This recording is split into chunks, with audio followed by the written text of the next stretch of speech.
Dans ce document à savoir numéro 3, nous allons parler de la variation d'énergie interne d'un système incompressible.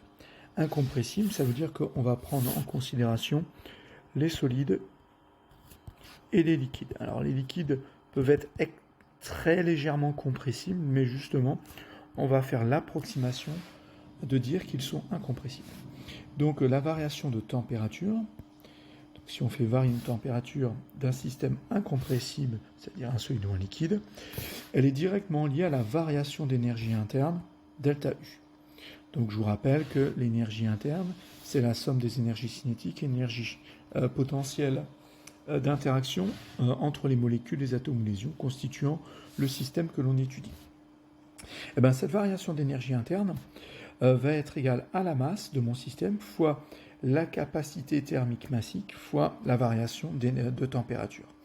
Donc finalement, on va imaginer que tout transfert d'énergie pour un système incompressible va avoir pour conséquence l'augmentation ou la diminution de la température. Si delta U augmente, on va avoir une augmentation de température. Si delta U, c'est-à-dire la variation, si U augmente, on va avoir une augmentation de température. Si U diminue, on va avoir une diminution de la température de notre système. Attention, je le répète bien, là c'est pour un système incompressible. Donc delta U, on l'a vu, c'est donc la variation d'énergie interne. C'est une énergie, elle est en joules. La masse en kilogrammes, nous sommes en physique. La capacité thermique massique est en joules par kilogramme par Kelvin. Ça veut dire que la température devra être en Kelvin. Et là, c'est la variation de température pour delta T.